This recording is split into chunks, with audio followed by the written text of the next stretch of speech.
Hello and welcome to Lunchtime Politics. I'm Kayode Okikiolu here in Lagos. First, the highlights. Well, the Action People's Party withdraws its suit at the Presidential Election Petition Tribunal, becomes the second party to back out of its challenge of President-elect Bola Tinubu's victory as declared by INEC. For President Muhammadu Buhari to stay one more week in London to see his dentist after attending King Charles's coronation. The Vice President, Professor Yemi Osinbajo, presides over FECA in his absence. Well, the Arawa Youth Forum is the latest to oppose the APC's choice of zoning the position of Speaker to the Northwest. Well, they're pushing for a candidate from the Northeast instead. Well, let's take you to the Court of Appeal venue of the Presidential Election Petition Tribunal in the nation's capital, Abuja, where the panel led by Justice Haruna Samani today dismissed the suit filed by the Action People's Party, that's the APP. Well, on resumption of hearing today, counsel to the APP, Obed Agu, had applied to withdraw its petition challenging the victory of the President-elect Bola Tinubu in February's presidential election. Counsel to Senator Tinubu, Mr. Wole Olanipekun, as well as that of the APC, neither opposed the application for withdrawal nor asked for cost. But Justice Samani subsequently struck out the case with no cost attached. Well, the Action People's Party was challenging the presidential election on the ground of alleged non-compliance with the electoral laws as well as INEC guidelines. When asked for the reason behind the move, the APP's counsel, Obed Agu, said he was working on the instructions of his client. As a lawyer, I was prepared to take up this matter to the last minute of it. But things change. The brief is not mine. The brief is that of the client. Like one of the pressmen asked me 2 days ago, would you want to withdraw the petition? My answer was no. However, if I have the instructions of my clients to do otherwise, I wouldn't say no to that.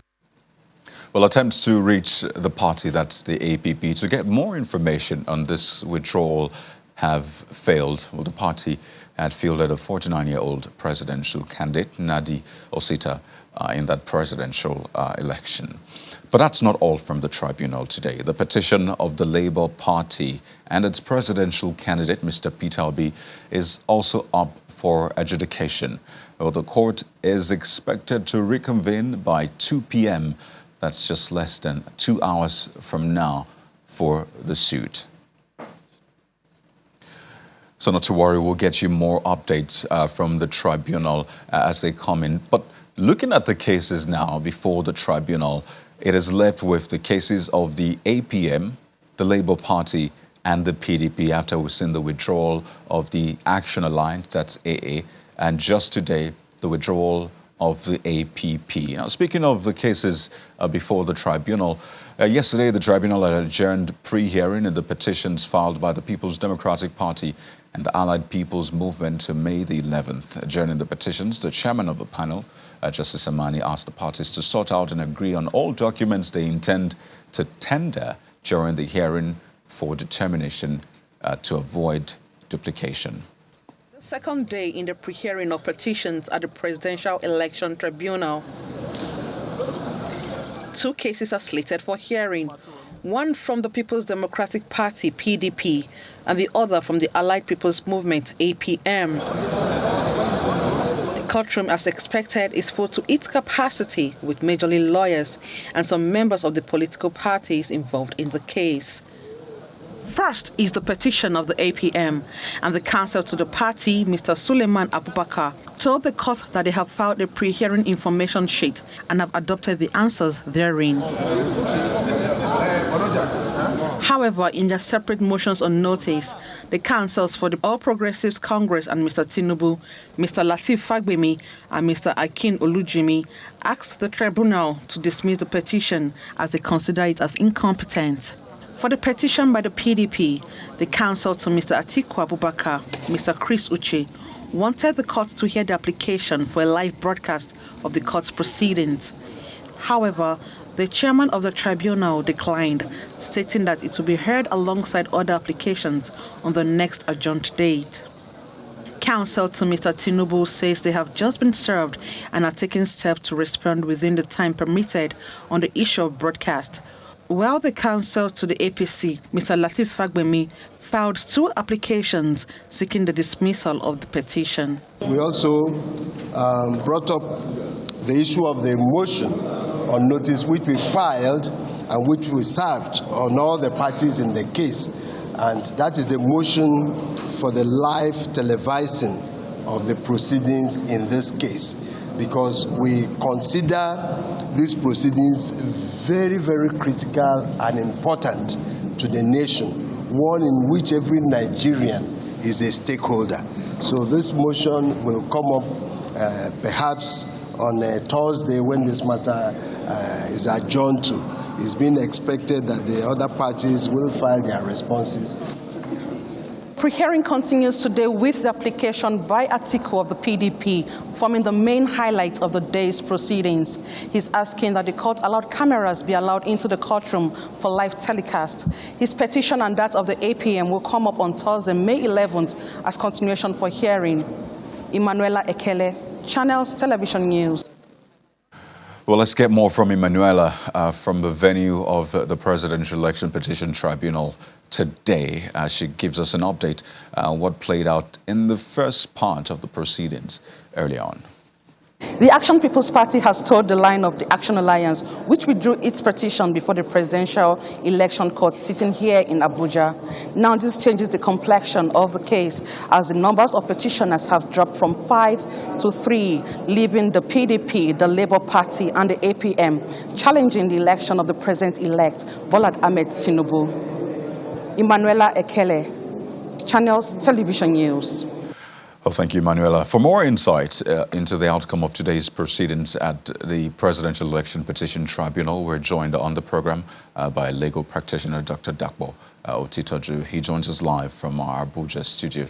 Good afternoon, and thank you for joining us on the program. It's another twist we're seeing today, the withdrawal of yet another case. First, it was the Action Alliance. Now, it is the APP. And I wonder, from maybe the back end, from your experience, what are the different reasons for a withdrawal at such level? This is not the High Court, this is at the Presidential Tribunal.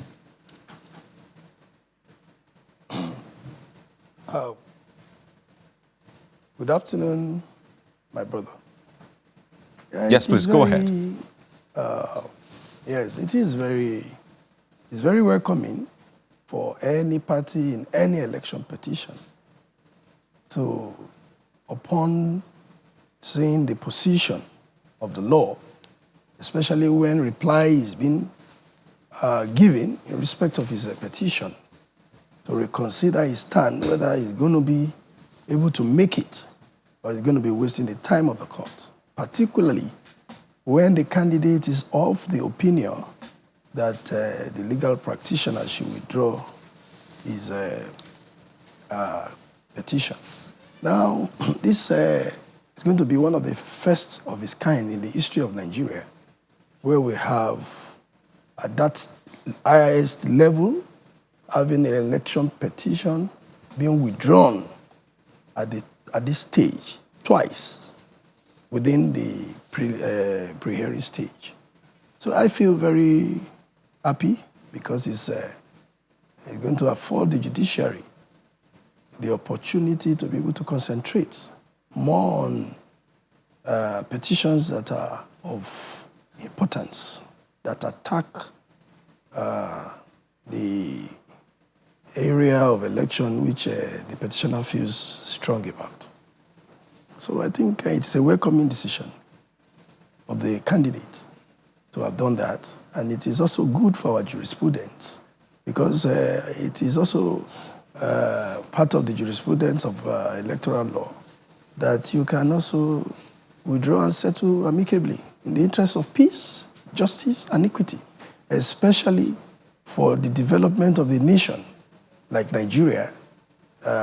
We need to come together and develop the nation irrespective of the political affiliations which we belong to. Well, just to say again that we've reached out to the APP to get some answers to questions on the minds of Nigerians. I mean, why withdraw this case after, in fact, listening to the legal practitioner, there was an interview he granted some days back, and he said he was ready to pursue this up until the very end. I'm talking about the counsel to the APP. So it's very curious to see the APP now withdrawing the case, as we saw the AA withdrawing the case. And you normally expect people to give different reasons. Some wonder, was there a deal that was cut behind the scenes? Is this some sort of, alternative dispute resolution going on here that people are not aware about? So, I mean, can those reasons be ruled out? Well, you cannot rule out alternative dispute resolution, especially when it comes to electoral matters. Yeah, it's, a lot of political affiliations are important for the development of the nation, like I told you. And whatever it is, if you feel that your petition cannot, on the basis of your, cannot actually hold water or affect the overall position of the result of INEC, then why do we need to unnecessarily dispense and waste the time of the judiciary? Because to waste the judicial time to unnecessarily litigate on matters that in rights under all circumstances, you know that it cannot give you any credit. So certainly when you look at the replies and look at your petition and you feel strongly that you cannot activate any credit, it is better you give in, go by way of alternative dispute resolution, withdraw your matter and join the party to build the nation. So it's a welcoming development, like I said. For them, they have seen it, they looked at it, and apart from that, some of them may look at the decisions that have, the past decisions of courts, how the position of courts have also been probably against some of the petitions filed. That could also account for those reasons. Secondly, the party too could be short of funds because election matters are not matters that it's very expensive. I won't lie to you. It's very expensive, and some of those aspirants or candidates, some of those candidates must have expended money during the electoral campaign, and to now start again to spend money. So all these things they may not consider initially. So when they now look at it, it might be too expensive for them to continue to fund. So that could also account for the withdrawal. Thirdly, the party must have also reconciled one way or the other with the opponent and then decide to partner in the development of the nation. This will raise questions naturally about then the genuineness of political parties prior to elections. I mean, there's always been that talk about some of those parties being maybe fronts for other political parties. There have been, debates around that, whether or not even INEC should deregister some political parties based on their performance in this just concluded election so that they don't become some sort of vehicle, for other parties. And a lot of people will say they weren't even aware of the APP. Maybe they know one of its governorship candidates in the Southeast. That's mascot Uzokalu. Maybe that's probably the most prominent for those people. But let's wind down on this one and get you to speak to the debate about the 180 days. When does it start counting from? Is it from Monday? Is it from pre-Monday? Because there's been a lot of debate about that. Do you have an angle to that? Yeah, yes. That's a constitutional provision. 180 days starts to count from the date of filing of your petition. So you look at the date of filing of your petition to today, of course, you will be able to tell how long your petition will last. So calculation of petition, the gestation period of the petition is 180 days from the date of filing of your petition. So that is the position of the law. Right. Would like to thank you so much, Mr. Otitoji, for shedding some light on this one. I know that all eyes will be on the tribunal, especially because by 2 p.m., the panel is meant to reconvene to consider the suit by the Labour Party and its candidate, Mr. Peter Obi. But I'd like to thank you so much. I know lawyers are really busy now, so trying to get you out of a court to have this conversation with us, we are very grateful. Thank you. Thank you very much. I'm grateful too. Have a wonderful day. Well, and you too. We'll keep our eyes on the Presidential Elections Petition Tribunal. And when we return, we'll take you to the State House, where the Federal Executive Council meeting is holding, plus a certain group that has been reacting to the APC's zoning of the leadership of the National Assembly. That's in a moment. Please stay with us. Well, you're welcome back. The Vice President, Professor Yemi Osinbajo, is presiding over the Federal Executive Council meeting at the State House in the nation's capital, Abuja. Well, the Vice President is standing in for President Muhammadu Buhari, who will be in London for an additional week. According to a statement from the President's Special Advisor on Media and Publicity, Mr. Femi Adesina, the President is staying back on the instructions of his dentist, who has started attending to him. The statement says the specialist requires to see the President in another 5 days for a procedure which has already commenced. President Buhari had joined other world leaders to attend the coronation of King Charles III on May the 6th.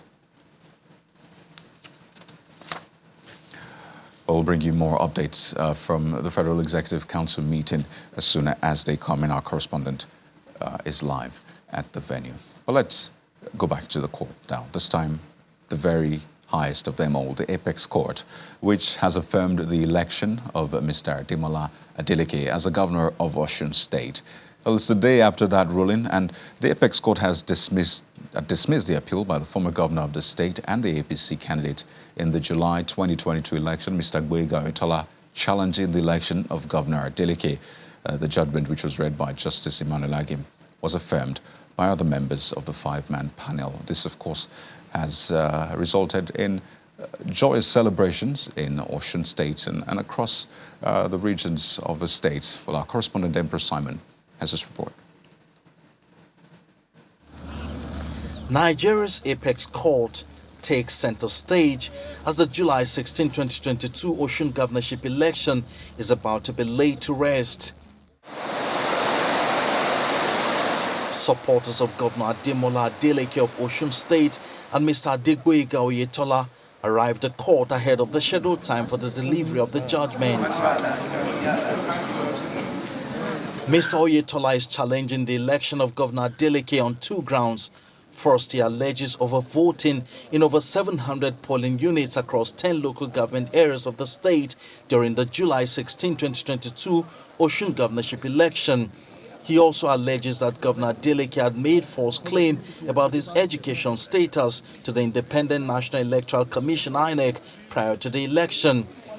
However, the Supreme Court, in a judgment read by Justice Emmanuel Agim, said it found no reason to set aside the verdict of the Court of Appeal, which upheld Governor Adeleke's victory at the polls. The five-man panel of justices said Mr. Oyetola failed to produce any bimodal voters accreditation system (BVAS) to prove his allegation. The Apex Court ruled that nothing in either the Electoral Act or Regulations 18 to 23 of the INEC's guidelines made it mandatory for presiding officers in an election to transmit by BVAS the number of accredited voters in each polling unit to the back-end server. On the educational qualification of Governor Adeleke, the court also held that the appellant failed to prove his case. The judgment of the court is received with excitement by supporters of Governor Adeleke.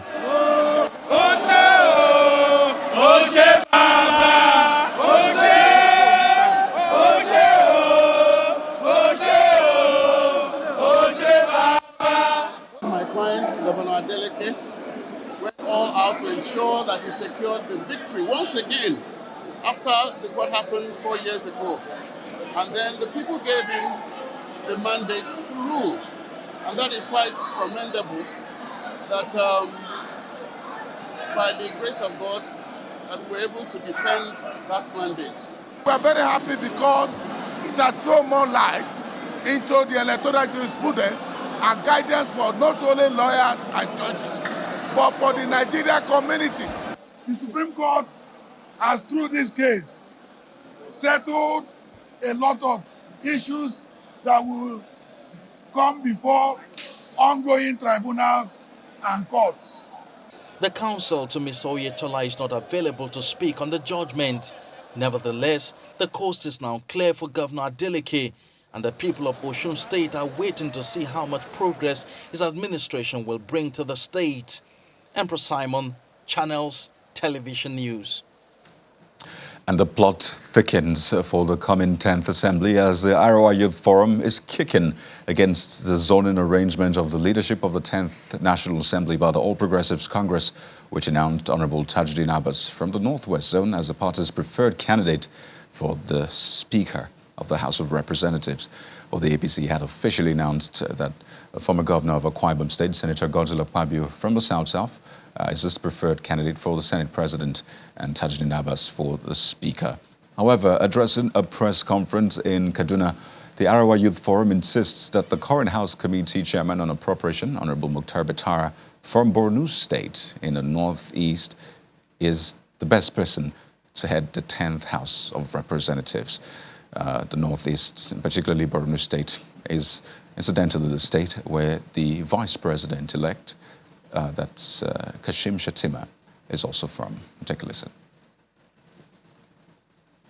Personality stands out among all, and that person is Right Honorable Mukhtar Betara Ali, OON, popularly known and called the Golden Boy among the lawmakers' colleagues. To support our claim, we have the following reason. In his constituency, Honorable Betara has succeeded the electorate. He has succeeded the electorate expectation by providing dividends of democracy through infrastructural development, empowerment, and effective presentation. It is on record that role which Honorable Betara played in the 9th Assembly is that of the proficient and efficient administrator who was fair, just, logical, sincere in his appropriation of resources for the empowerment of the living standard of Nigerians and the development of critical sector of the economy. Well, let's bring you more. The Gombe State All Progressives Congress has urged the zonal and national secretariats to endorse the sack of Senator Muhammadu Goche. And this is the latest that came out, as well as the Amos Bolus Kilawangs by their constituencies for alleged anti-party activities. The State APC Publicity Secretary, Moses Kyari, made the call while reaffirming the expulsion of the 2 senators and a member of the House of Representatives by their wards and local councils. Ward of Akko local government to expel Senator Muhammadu Danjuma Goje is in line with the provisions of the party constitution, and they have followed due process. Therefore, we endorse and reaffirm that expulsion. 2, the State Executive Committee endorsed the decision of Bambam Ward of Balanga local government for the expulsion of Senator Buluske Amos, and has also endorsed the decision of Lupo Ifakina for Ward of Yamotudobo local government to expel Honorable Yunusa Ahmed Abubakar. 3, the State Executive Committee passed a vote of confidence to the leader of the party in the state, His Excellency Alhaji Muhammadu Inuwa Yahaya, the governor of Gombe State and the leader of the party in the state. As a trained lawyer, a great administrator and experienced senator, Barrister Godswill Obot Akpabio is always willing to see His Excellency President-elect Bola Ahmed Tinubu achieve renewable hope agenda and succeed. Senator Godswill Akpabio will guide the 10th Senate through the path success because he is leader who knows the way, shows the way, and goes the way. We are calling on our dear senators to cast their vote in favor of distinguished Senator Godswill Akpabio to emerge the next Senate President of Federal Republic of Nigeria. Well, those are the youths also speaking about the 10th Assembly. Well, that's been the package for today. Don't forget you can also catch up on all of the latest stories on our website, channelstv.com, as well as on other social media platforms, particularly the updates from the Presidential Election Petition Tribunal, which is expected to reconvene in just over an hour, 30 minutes, to take a look at the case of the Labour Party and its presidential candidate, Mr. Peter Obi. I'm Kayode Okikulu. Thank you for watching. Goodbye.